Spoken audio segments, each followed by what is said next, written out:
Hello, everyone. Welcome to another episode of Q&A about history of science and technology. I must say that I am not in my natural habitat today, so if weird things go wrong, sorry about that. All right, let me see. There are a bunch of questions that came in from our website here. Let me see. There's one here from Marcus. What is the history of data visualization? Was the discipline only able to flourish recently with the introduction of computers, or is there a deep and rich history of people creating pictures by hand to extract visual insights from abstract data? Well, let's see what I can tell you about that. First question is, when did people start drawing diagrams that we now have? And I'm pretty sure there were architectural plans that were drawn on stone tablets in the Babylonian era that still exist. Certainly, we know that Euclid was drawing geometrical figures, and there are some fragmentary manuscripts, I think, that are more or less contemporary that have sort of drawn diagrams there. That's not data visualization, that's abstract things of, circles and triangles and so on, made abstractly for purposes of Euclid's elements and so on. But the thing that but that was sort of diagrams got built then. Then the question is, for example, diagrams that show things happening as a function of time. I'm pretty sure the original person who got interested in doing that was a person called maybe Nicholas Oresme, maybe in around the 1200s or so, started to be kind of the notion of drawing a diagram. Now, I have to say that must have been somewhat related to the invention of musical notation, because that's, I think, like 1064 or so. A person called Arezzo was at least said to have been responsible for kind of the idea of a stave and drawing musical notes on the stave. Now, by the time you have that, you have kind of a time sequence defined, because you're drawing the notes in their time sequence. So I suppose the idea of showing where something is as a function of time was perhaps not so surprising. Now, when one got to things like, well, by the time I'm trying to remember what diagrams, I mean, people were making diagrams of abstract things. Leibniz, Newton, people like this made diagrams to abstractly illustrate things in the same kind of style as Euclid. I think the question of when there was sort of started to be data being visualized, well, first there had to be kind of a notion of experimental data. I think the first kind of traditionally first identified instance of statistics, that is numerical data on the state, is a guy called John Graunt, who had this rather grim book called Bills of Mortality, which was about during the plague, I'm guessing the 1665 plague, maybe, in London. It's kind of a weekly summary of how different people died and so on. It's quite grim reading, actually. But that, I think, has some rudimentary kind of graphical presentation in it. Later on, there were the place where there really started to be kind of well, let's see, when do other things come in? There were two things that I know in the 1800s. One was Florence Nightingale, particularly known for her kind of nursing kind of innovations around the time of the Crimean War, and must be 1820s, 1830s, that kind of time frame. But she was, presented data from those things. And I think she invented, was it the bar chart or the pie chart? One or the other of those two was invented by Florence Nightingale for the presentation of kind of medical data. Now, somewhat around the same time, maybe a little later, there's a chap called William Playfair who produced this book called, I think it was called The Statistical Breviary. And that's a book of diagrams about the economic and other conditions of different countries around the world at that time. And it's a very lovely book, actually. It's those diagrams are definitely kind of modern sort of high quality modern diagrams.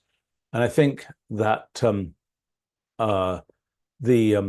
there are pictures of kind of the economic, the GDP. I don't think they called it GDP quite yet. Various kinds of imports, exports, the amount of different kinds of things about currencies and so on, populations, all those kinds of things, and some somewhat more elaborate plots that were not not just sort of a line as a function of time type thing.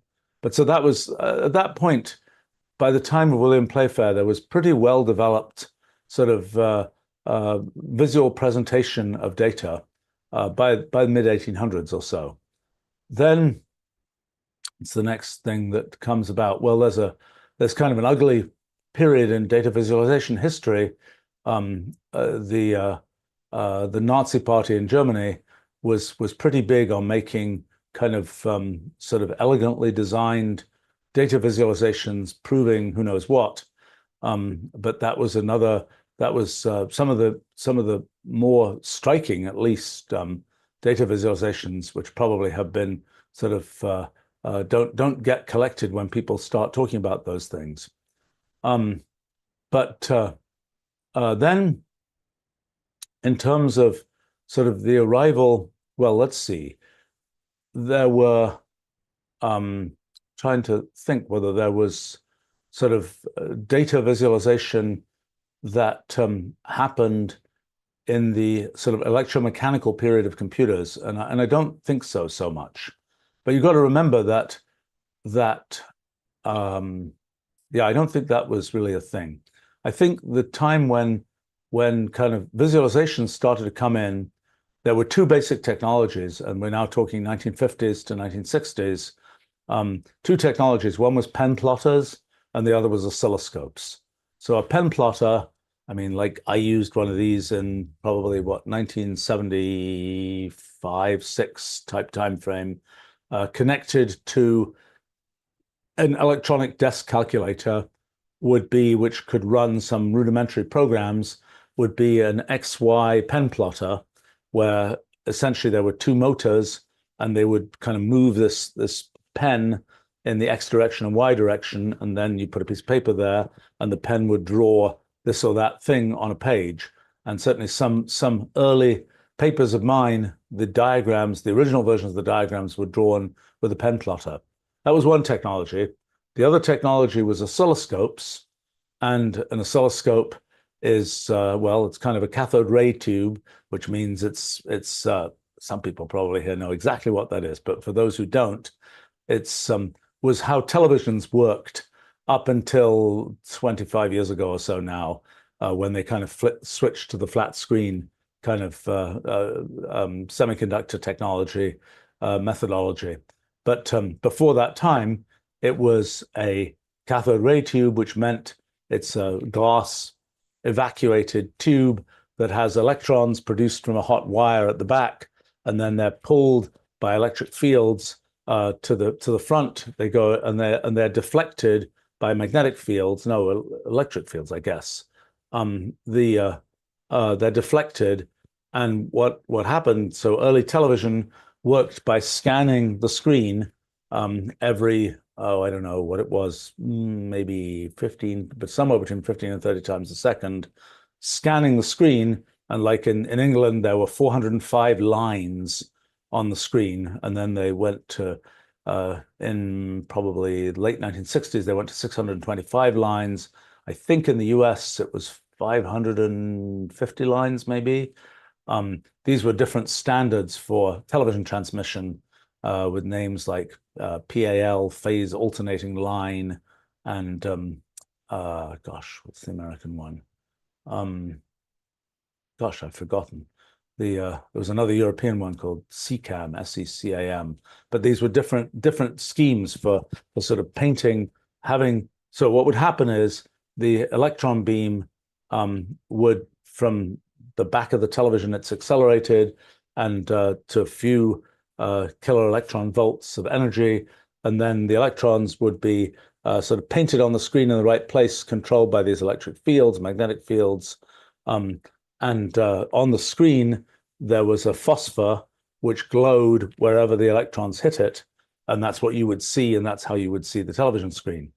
Well, that same technology was used for electronic monitoring, and that's how oscilloscopes worked. And so the idea of an oscilloscope was you would have this time-based signal that was sort of constantly moving the dot from left to right across the screen, and then you would have another signal, some voltage coming from something you're trying to measure, that would kind of have that dot sort of move up and down the screen in the y direction, and so you would then get this sort of trace that was continually being painted across the screen, so you could see some electronic signal, something at a particular frequency or whatever else.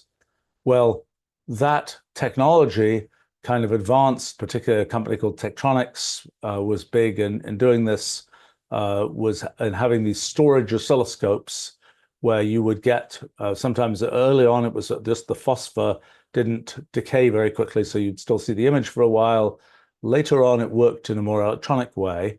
But in any case, you would be able to get sort of paint more and more complicated things on the screen by just controlling, a bit like in the pen plotter case, where you're controlling with XY coordinates the actual position of the pen. In these oscilloscopes, you were controlling the position of the electron dot. And then sort of the next level of technology was you could get a thermal printer that would print from the screen of the oscilloscope, so to speak. So, okay, so for example, I made a bunch of my early kind of data visualizations using, well, first pen plotters, then Tektronix scopes, and then, you know, sometimes it was just a question of printing things out on a printer, and just, you know, representing things with stars and X's and so on.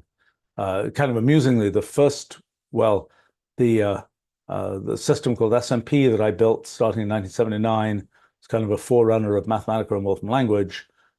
Its graphics were either on a printer where they were done with, you know, plus signs and stars and X's and so on, or on one of these Tektronix kind of scope type devices. In fact, in it's still the case in Wolfram language today that you can set it so that graphics will come out printed with characters. And occasionally when one's debugging things or using some newly arrived kind of embedded processor or something like that, you can get these graphics coming out as stars and pluses and so on from modern Wolfram language in 2024 and so on. But in any case, back to kind of the data visualization story, I think the thing that, well, the thing in terms of data, there were these things called CalComp plotters. They were, you know, pen plotters. That was kind of the ambient technology of the late 1970s, early 1980s. And around in the 1960s already, there had started to be statistics programs. And so there were two big ones. One was called SPSS, Statistical Program for the Social Sciences. Another still exists called SAS, SAS. And there were a few other more minor ones. But those were, I think, both developed on mainframe computers. Probably, well, SPSS probably in the 60s to 70s, and then SAS maybe 70s and beyond. And I think SPSS was bought years ago by IBM and absorbed into other things. SAS, I think, is not so much emphasizing making statistics software anymore.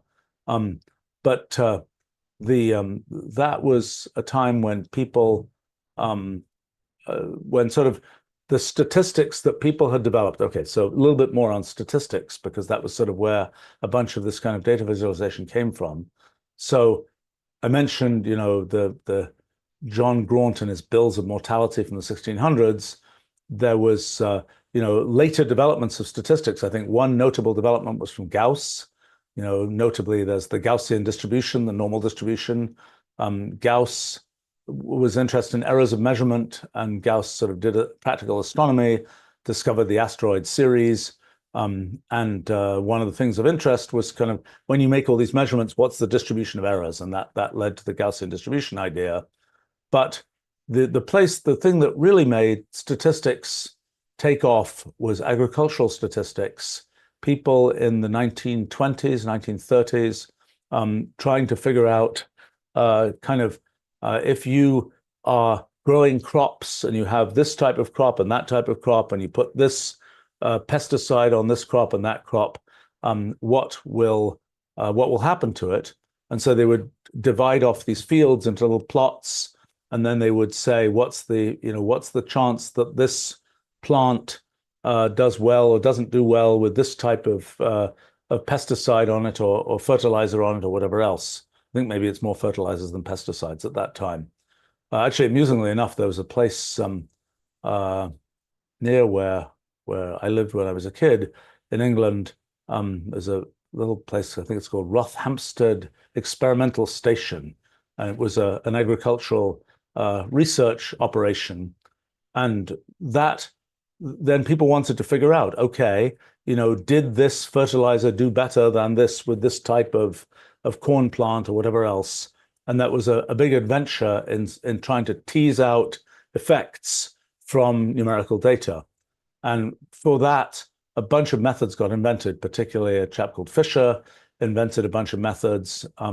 This is when, the Gaussian distribution was widely used, and things like the ANOVA method, analysis of variance, the, what is it called? The Fisher, what is the distribution called? It's the distribution of ratios, F variance distribution, I think, is what it is. And then the so-called student T distribution, invented by a chap called Gossett, that tells you things about the distribution of differences between means of Gaussian distributions and so on. All that stuff got invented in the 1930s.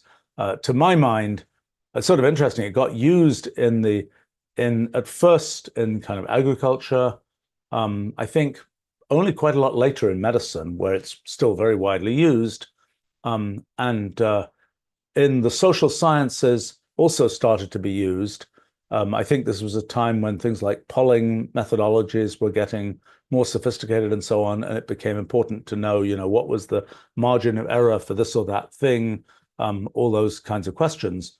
But that methodology of these kinds of statistics, the chi-square distribution, the student T distribution, all these kinds of things, it was interesting to me that in, for example, physics, that was sort of unheard of, even in the 1970s and the beginning of the 1980s, when I was involved in doing particle physics research. Experimental physicists would sometimes talk about the chi-square distribution, sometimes talk about confidence intervals and so on, but that wasn't part of kind of the standard canon of kind of mathematical methodology that people thought about in physics. That was something that had really come from agriculture and gone through the social sciences and so on. A lot of those early statistics programs were developed for kind of social science research and things that went around that. And the visualizations were not terribly sophisticated. I mean, it was mostly just plotting things and maybe a bar chart or two, those kinds of things. One didn't really see much more sophisticated stuff in the 1970s, for example. I think then, well, let's see what happened next. I mean, in my own efforts starting in 1986, when I started developing Mathematica and Wolfram language, kind of one of the things that seemed like an obvious thing to do was to really kind of uptick the types of visualizations that one could get. There were tricky issues. One of the tricky issues was kind of what one might call automated aesthetics. That is, you're making this plot, and it's got these various different parameters. It's got numbers on the axis that are 6 digits long. It's got things about, where exactly do you plot and so on. Even the very basic thing, like what scale are you going to pick for the y-axis? You've got all these data points, and there's some outlier data points that are really big, and other ones that, most of them are concentrated very close to 0 or something like this. What automated choice should you make for the y scale? And that was something we developed for version 1, and using kind of statistics type methods. But that was, at that time, that wasn't really a thing people thought about doing. It was like if you were, there were a variety of plotting programs and so on, but they tended to be, you tell them everything. You tell them, what the scale should be. You tell them all those things, and it will go, actually put the put the data on the screen or whatever. So this whole sort of discipline of automated aesthetics, I guess we kind of pioneered a bunch of that stuff, I think, of trying to figure out things about what, how you would make essentially an algorithm that would make aesthetic choices automatically. There were folks like Edward Tufte who collected a lot of kind of classic visualization and that then there started to be like business visualization spreadsheet type things. Those tended to use fairly simple kinds of plots, and I think they started doing some level of automated aesthetics. But that's roughly the history up until close to modern times. I mean, I think the challenge continues to be sort of when you're throwing a bunch of data, to what extent, how automatically can you render that in a way that is understandable to people? And there were different thresholds of what became possible to do. So, for example, even in SMP back in 1980, I had some 3D surface rendering. And the big issue was hidden surface elimination. You've got a surface, and it's like, what do you not see behind, so to speak? And that's fairly easy to work out if you have a Z buffer, if you just have a divide space into discrete bins, and you just say, on that line going back from your eye, what piece of the surface do you hit first?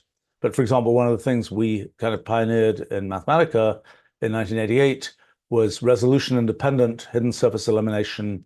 That was a whole adventure using PostScript, which was a resolution independent, still is a resolution independent way of specifying graphics. And it was a more complicated kind of computational geometry story to figure out how do you sort of precisely determine what little fragment of a surface will be visible or not, rendering that fragment at sort of full resolution and so on.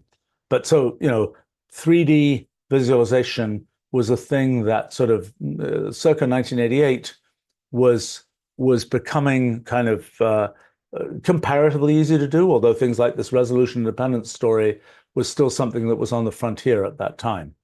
Things that weren't so easy to do were things like visualizing graphs and networks. You've got a whole bunch of points and they're connected together somehow. How are they, how should you connect them? That was something where when I was writing papers in the early 1980s, I had to kind of, lay things out with pieces of string and so on, and eventually draw up it basically by hand, these complicated networks. I should say that I know things that I wrote back in the end of the 1970s. I mean, I routinely used to have somewhat elaborate graphics that were sort of a mixture of computer and hand generated in papers I wrote, and they were definitely not a common thing at the time. I mean, I remember I was studying kind of production of particles in QCD, in high energy collisions and so on, and I had all these pictures of quarks and gluons and such like that were kind of a visualization of what was going on, and that was sort of an unusual thing at the time. But back to laying out graphs, that really didn't become possible until to do in the sort of routine way until after 2000. When I was doing them for my book, New Kind of Science, a kind of an interesting story of a particular individual who really was outlandishly good at sort of untangling kind of nodes in graphs and just being able to immediately see this connects to that, that connects to that. Later on, she became an innovative knitwear designer, which I don't really know what was cause and what was effect there. But it's kind of interesting to see that there are people who have such very different levels of ability at something like, can you untangle this graph?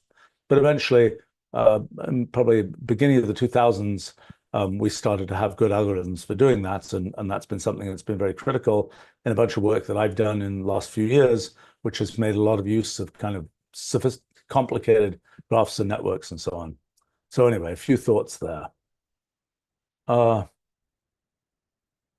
let's see. Um,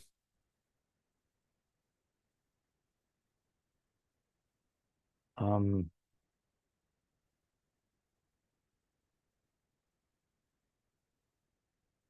oh, it's a question from George commenting on the fact that Nikola Tesla was building a machine for wireless transmission of electricity.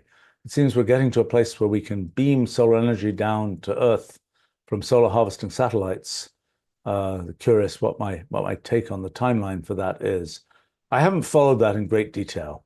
I mean, I'm kind of like, watch out if you're in the way of the microwave beam that's beaming lots of energy down from orbit. I don't really know what the effect of that is on the atmosphere and heating the atmosphere and all those kinds of things. Because kind of like it's I, I'm not sure how realistic that is. And it's also the case that some of the things one wants to use power for, like computers, for example, if you really have lots of power available in orbit or in high altitude drones or something like this, you might as well just do the computing there, making a kind of a funny kind of pun of technology development of the cloud being in the cloud, so to speak, or above the clouds. So I don't have so much to say about that. Let's see. Diego asks, from my perspective, what is the importance of compression in computer science? Well, I'm not mostly here. I'm going to talk about history. So we'll talk a bit about the history of compression. So compression is you take a message, it's written in English. You're going to transmit it in some digital way. How do you have the smallest number of bits that you have to transmit so that you can reconstruct either the exact message or at least a good approximation to that message?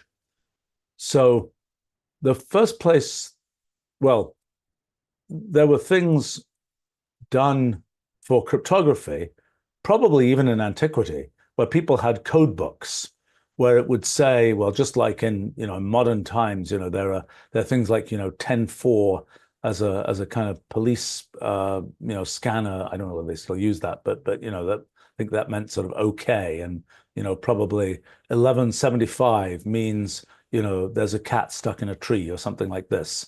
These kinds of code book ways of taking sort of common phrases and turning them into sort of short codes.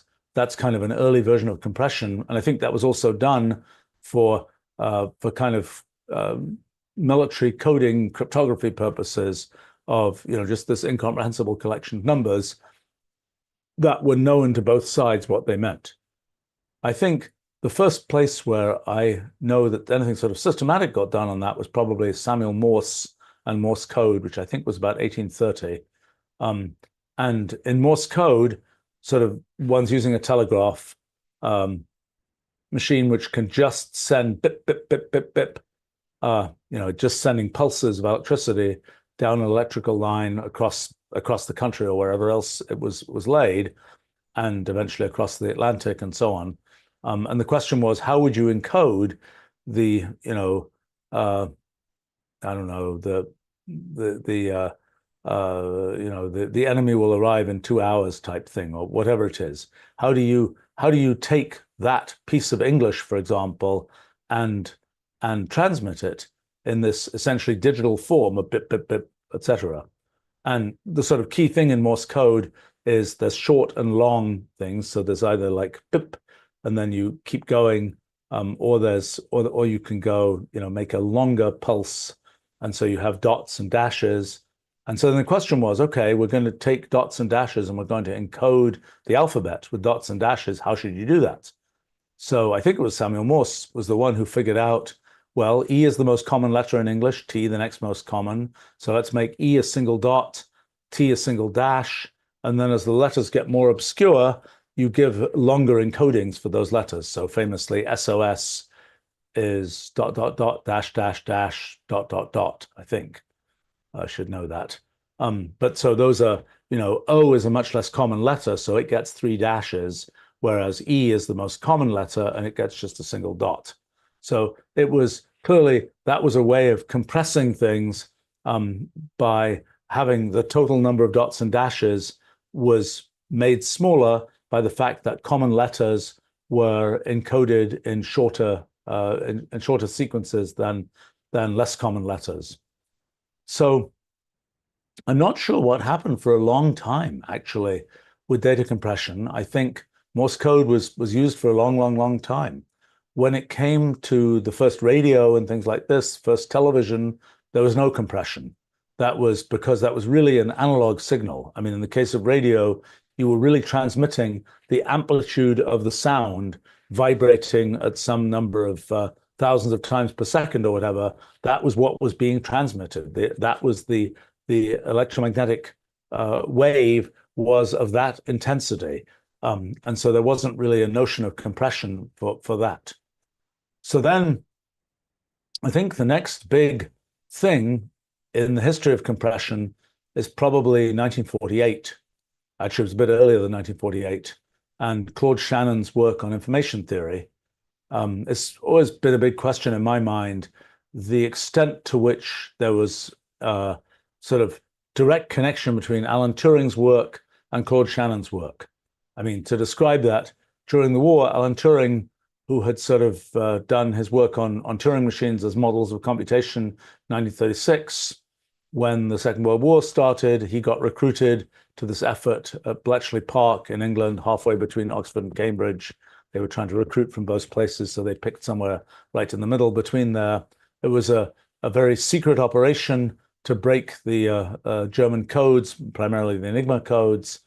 And Alan Turing's, one of his big contributions there was essentially a statistical method, because using the fact that you didn't, I think essentially using the fact that in a language like English or German, there's lots of redundancy in the language. Like if you see a Q, you know it's followed by a U.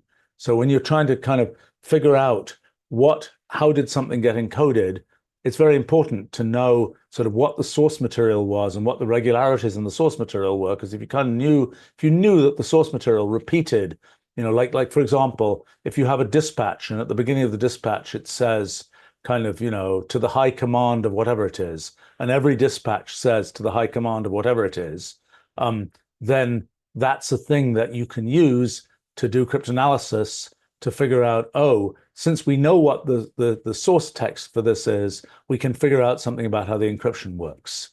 And at that time, people had Enigma machines. They'd been made by a company in Sweden, I guess, and there were some Polish folk who had somehow gotten hold of Enigma machines. So the actual machine with its rotors and so on existed. It was a question of how was the key set up on this machine to actually do the encoding. So Alan Turing invented this method to sort of reduce the amount of the number of possibilities that had to be tried for what keys might work. And that was really a story of sort of the statistics of text. That was something that was done as part of the Bletchley Park effort for cryptanalysis, which was not declassified until some parts of it 1970s, some parts of it 1980s. So during that period, it was all secret information.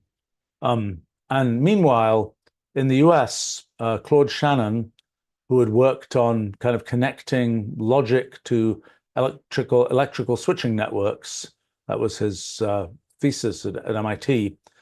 He was involved working for the telephone company Bell Labs, what became Bell Labs. I guess it was it already AT&T? I'm not sure. But the Bell system, anyway, the Bell telephone system. He was involved in making a speech encipherment system. And I think in the end, that was a very elaborate, Churchill to Roosevelt speech encryption system. I think it was called Delilah.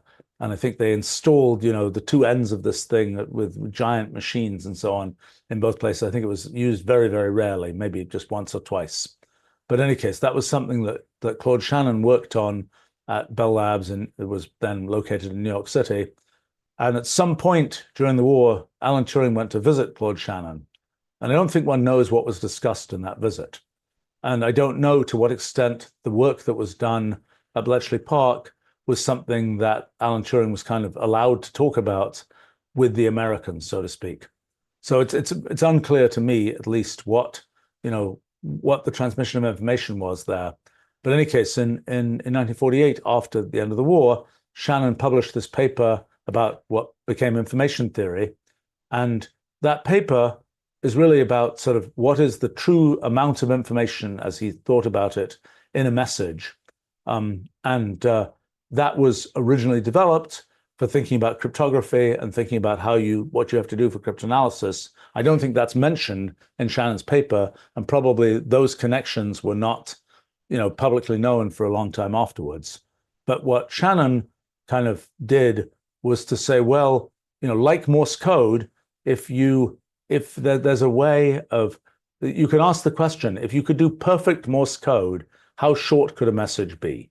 In other words, if you could perfectly encode sort of things with blocks of symbols, how short could you make things be? And then he worked out this P log P formula for amount of information. Now, it's a little bit of people get very confused about sort of, is it really the amount of information? Because, I could have if I was going to, I could just tell you pi, for example, and you would be able to say 3.1415925, whatever it is. I don't know beyond that. But, in principle, an infinite number of digits. But I just told you pi. So that, in a sense, has an infinite amount of information in it. But on the other hand, it has a very finite amount of information because you just have to say it's the digits of pi. So what Shannon did was a very specific version of how you sort of compress information that had to do with taking blocks of data and saying, like in Morse code, this block occurs more frequently, we'll encode it with a shorter block, and so on. And that led to sort of block coding. I think I'm trying to remember what the dates of these things were, but the sort of famous example of so-called Hamming codes by Richard Hamming, I'm thinking that must have been late 1950s that those were invented, sort of as a sort of practical version of Shannon's kind of idea that you can compress data by having the right code words, sort of better, more sophisticated than Morse code, for arbitrary kinds of data. And then there was a whole sort of bonanza of kinds of coding systems that were invented late 1950s, early 1960s. Particularly this algebraic theory of coding got developed, where people were able to relate kind of the production of code words and codes to properties of polynomials.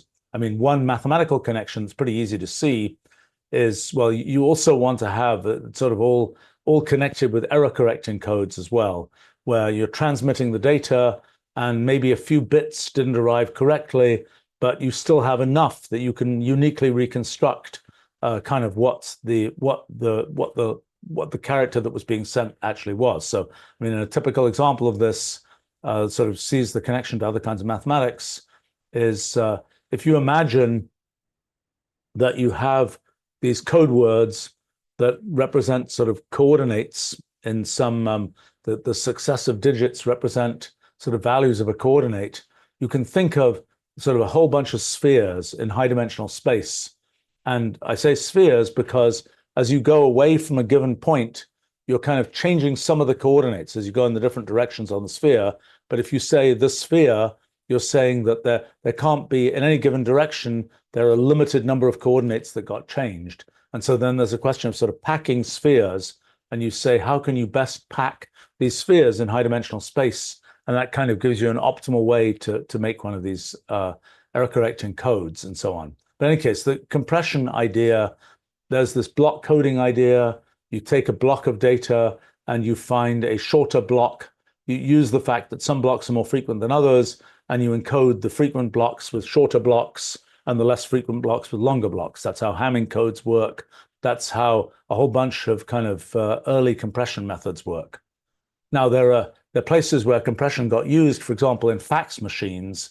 If anybody's even ever heard of a fax machine anymore, fax machines have been invented actually at the time when telegraph machines were invented. Even Gauss had a very early fax machine that worked through telegraph. You're just sending Is there a dot? Is there not a dot? And you're reconstructing that thing as an image. But fax machines used run length encoding because a very common thing you're making a page and most of it is white because there's no ink there and you just want ink in a few places. Run length encoding just says you take the sequence of bits and whenever there's just 000 a zillion times, you specify that by just saying 517 zeros rather than just giving the 00000 517 times. So fax machines used that kind of encoding when fax machines kind of became common in the early 1980s, when electronics became cheap enough that made sense. That's how fax encoding worked. Then another sort of big idea in compression is dictionary compression, and that sort of came into practical use, the Lempel-Ziv algorithm, and then the zip encoding. And that the idea there is that you're kind of numbering code words. So if you have a document that has lots of mentions of the word rhinoceros, eventually there will be an entry, a sort of a dictionary block that tells you, okay, every time we say it's thing 17, that means rhinoceros. And usually it's kind of a recursive thing. You first of all encode things with one sort of base dictionary, and then you encode more things that come in as adaptively sort of recreating dictionaries as you go ahead. And that's a pretty efficient method of encoding. It's the one that's most commonly used generally for text encoding. And for English, for example, it usually gets you about 50% compression for typical documents. That same approach, if you're using it on computer code, for example, can get you much larger compression because, at least with low-level languages, there are a fairly small number of keywords and so on that you have to sort of specify in the dictionary. Well, then the other big game in town is image compression. Well, there's also sound compression. Okay, we'll talk about all of these. With image compression, the thing that really made the web, I suppose, was the GIF compression scheme for transmitting images. GIF was originally invented by CompuServe, I think, which was an early kind of dial-up computer bulletin board, etc. service. And the idea of a GIF is it's a way of taking the things you typically see in images. So run length encoding is the most basic example, but there are lots of other regularities in images, and being able to just sort of encode the things that are common in images and encode those in a short way. There's sort of a whole family of these things. There's GIF, there's TIFF. TIFF was used a lot for encoding things for printers. Then there's JPEG. JPEG kind of is a method of compression that is lossy in the sense that, for example, it is encoding images so that when in images, there's sort of a picture of an object, and an object has more or less uniform color except at its edges.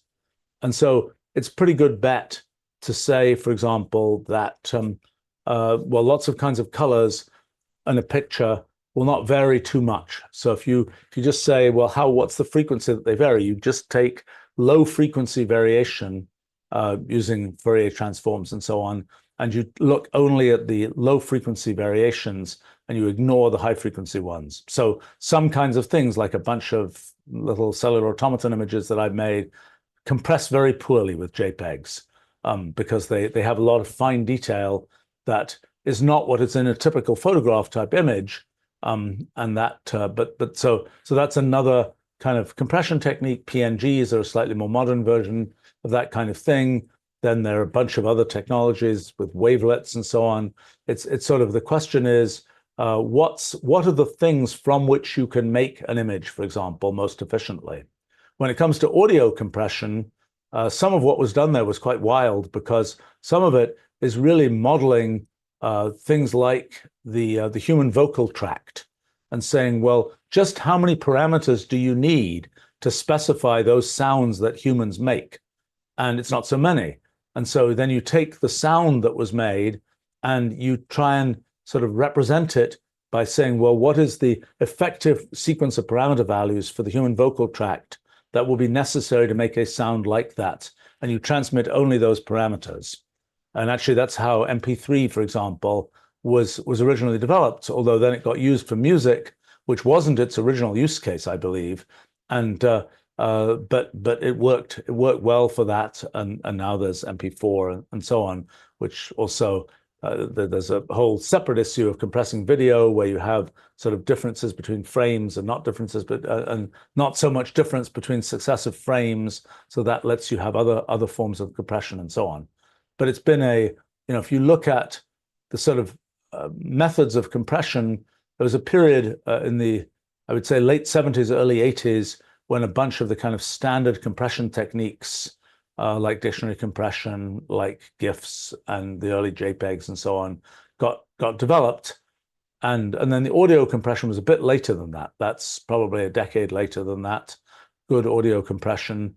And that's kind of how it's developed. And occasionally people will say, I've got this amazing new idea for doing compression. There's certainly kind of neural nets give you new kind of potential ideas about how to do compression. Neural nets, one of the things they do a lot is to make so-called autoencoders that are sort of general compression techniques. But in terms of sort of the vast mass of compression that happens and files and transmitting things and streaming services and so on, that's still these methods that were invented some time ago.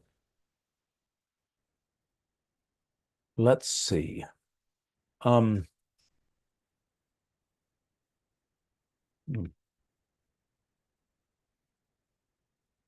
question here from Johan: do we know who designed written language? Or are there still missing pieces in history to properly map out the history of written work?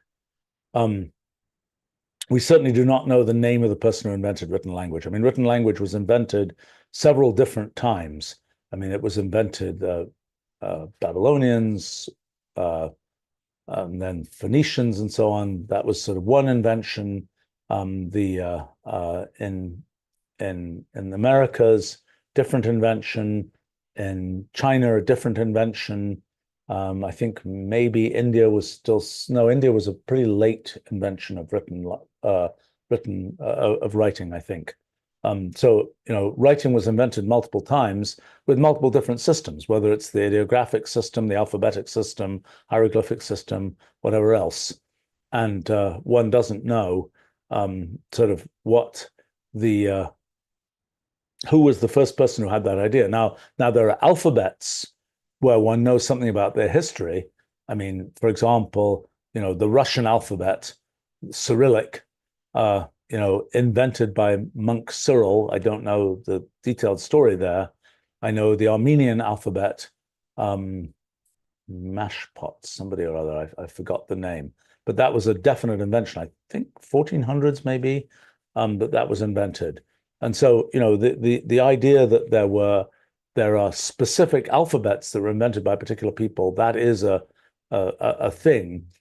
Obviously, there are many languages. I mean, there are like 7,000 languages in the world, probably decreasing progressively. Maybe there were 20,000 at one time. Some have gone extinct. But a lot of languages didn't have a written form. And so when people came in, anthropologists, linguists, and so on, came in the particularly late 1800s, a lot of the sort of colonial era work done, particularly British, French, maybe some folks who came and sort of provided alphabets, provided written versions of all sorts of languages that hadn't had a written form before. It's kind of confusing because it seems like this is a very obscure language, very different in structure from languages we normally deal with, but it's written in English characters, and that's because that was introduced sometime in the 1800s.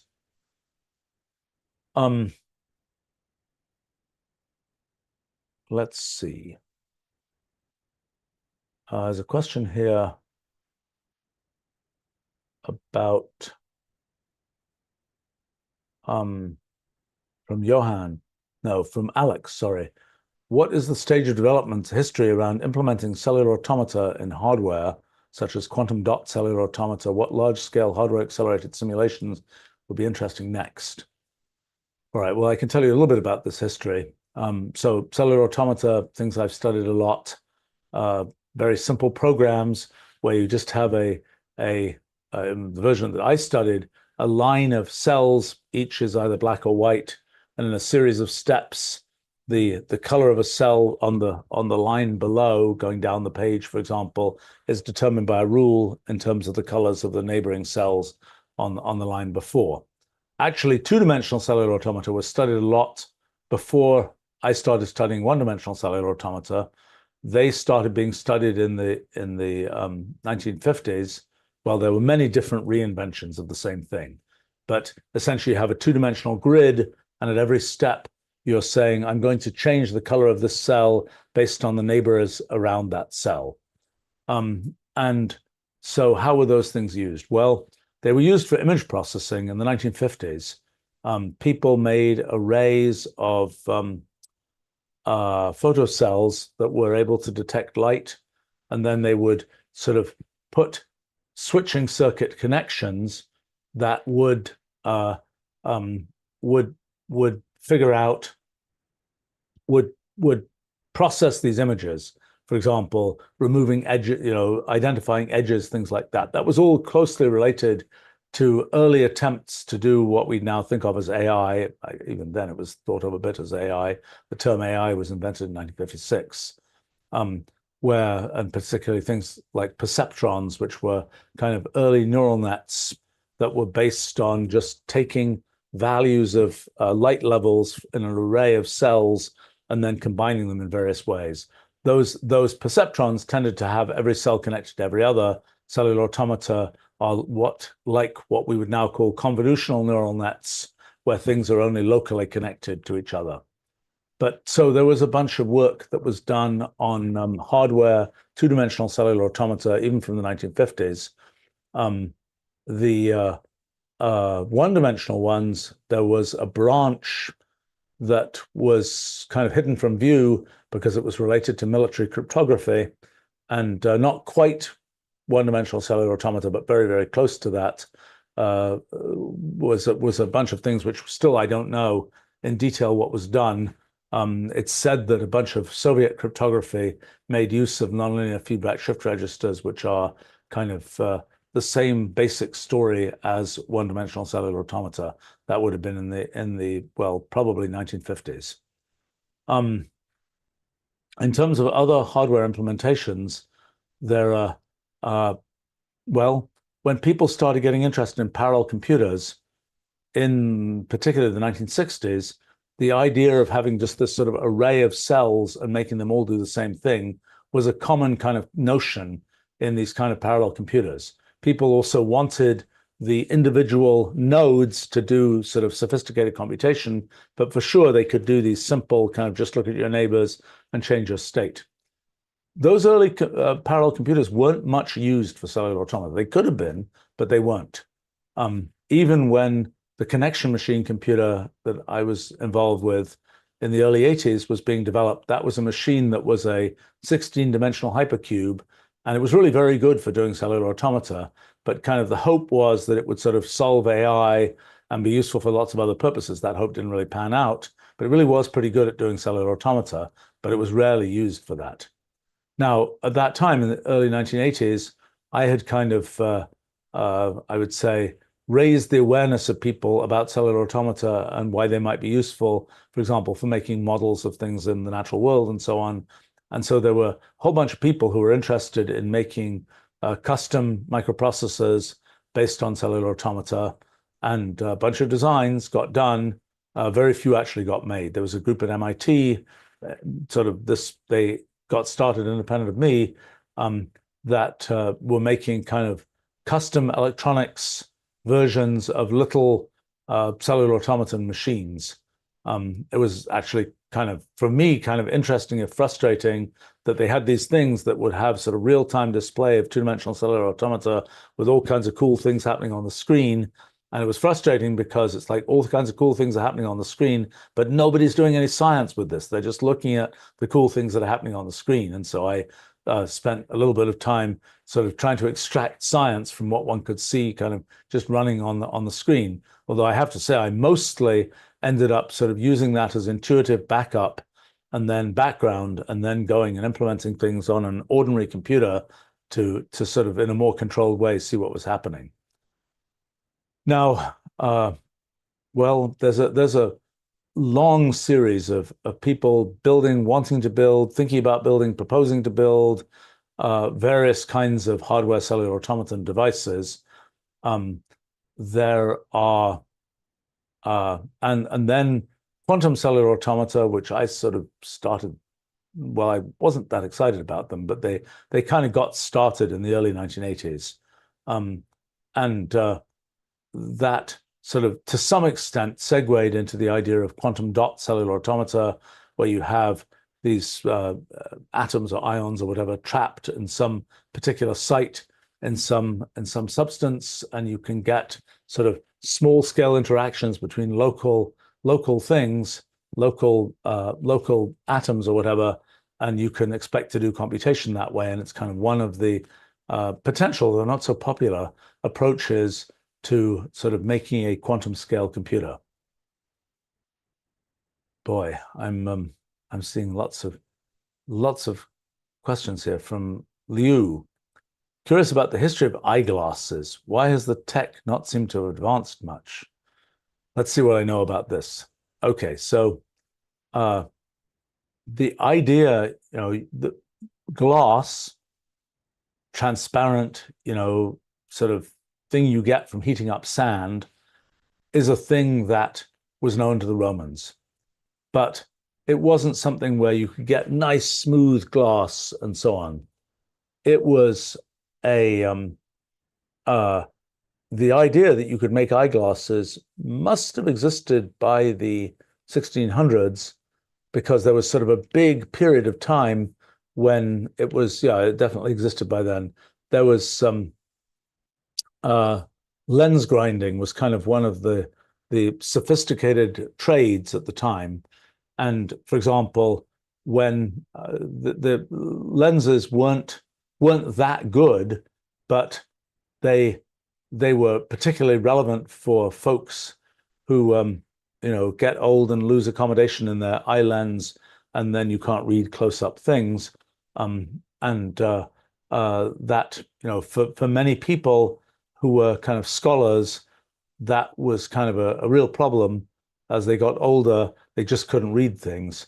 And so the invention of even very rudimentary eyeglasses, which must have been, I'm thinking 1400s, maybe, I'm not sure. But then sort of lens grinding got better and better. For example, Kepler, I think in the late 1500s had been, was wearing eyeglasses, but yet he didn't have a telescope. And I think the reason for that was the lenses just weren't really good enough to be able to sort of combine them together and make a telescope and so on. And then when people in the Netherlands, who presumably invented telescopes, this was around 1607, 1608, it's like, okay, you can take two lenses, they're well enough lens ground that you can actually see through both of them and you can make a telescope. And that's what Galileo found out about improved. And that's what led him originally. He, had the telescope for the merchants of Venice or whatever to be able to see, go up that big tower in Venice, which is still there, and go see, which ships are coming over the horizon to be able to trade on that information. But then Galileo had the idea, let's look up at the stars, and discovered, moons of Jupiter and all those other interesting things in 1608. And so that was sort of early. It was kind of new tool for science, new set of discoveries that could be made. Right around the same time, the microscope was invented, again, just by combining pairs of lenses together. And so, that was all a thing by the 1600s. I know Spinoza, famous philosopher, his day job was being a lens grinder.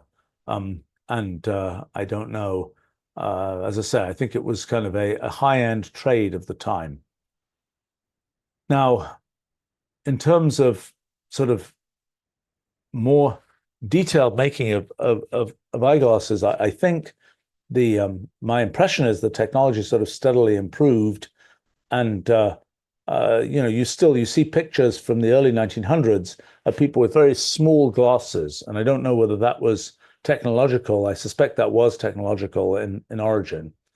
The whole idea of all the sort of correction of vision is something that not completely sure when that became understood. Let me see. There must have been, well, astigmatism. Who would have discovered that? I would say, I wonder when astigmatism was discovered. It must have been known in telescopes. Uh, I'm guessing that that was sometime in the 1800s that that became a known thing. But the question of sort of grinding lenses that could have the cylindrical component to correct for astigmatism, at least approximately the spherical component, and so on, that's, I think, a much more recent thing. I mean, in the sort of mathematics of those things, there are these things called Zernike polynomials, which I vaguely think come from the 1930s, which are kind of the way of characterizing the sort of shape of a lens, which determines how the wavefront of light will be distorted. And if most of the distortion comes from kind of features of the cornea. So for somebody like me who has mild astigmatism, that's because the surface of my cornea is not perfectly spherical. It has kind of a cylindrical component to it. But it's actually, if you look at it, of course I've looked at these things, you see it's this complicated wiggly shape. It's not just a simple cylinder combined with a sphere. And that complicated wiggly shape can be represented by these higher order Zernike polynomials. And the question then is there a form of lens that will back correct for that complicated wiggly shape? And the answer is not necessarily. The question of what you can correct for is not, the light can get distorted and the corrections you might not be able to untangle the tangling that happened. I don't know when multifocal glasses, well, I mean, bifocals, Benjamin Franklin is famous for having invented bifocal glasses, and that was, I think, until, oh gosh, until 20 years ago, it was really common to have sort of bifocal glasses with an explicit line between, a lens at the top that was for looking far away, a lens at the bottom that was for reading close up. And it's probably only in the last 20 years that the idea of multifocal glasses came in. And I think that's driven by materials development. Most glasses these days are plastic. And there's a question of, can you make the refractive index of the plastic vary across a piece of material and so on? And those are the kinds of things you need to implement multifocal glasses in an effective way. But I don't think it's the case that there hasn't been, that there's a bunch of technological innovation in kind of glasses, whether it's in the material they're made out of and how light they are and how much they have, ultraviolet coatings, how much they have, coatings that cut down on extreme blue light that comes from computer screens and that people say isn't good for one, and all those kinds of things. I mean, I suppose the real question is, when do we get kind of the type of thing that you can see in like the Apple Vision Pro or something, where you have a purely virtualized image coming from, camera on the outside to display on the inside. And that works. It's kind of interesting. You put on a Vision Pro and you can still read stuff, and that all of that data is being completely digitally processed through the device. And so you can imagine all kinds of interesting things becoming possible there. All right. I think we should wrap up there. So thanks for joining me, and see you another time. Bye for now.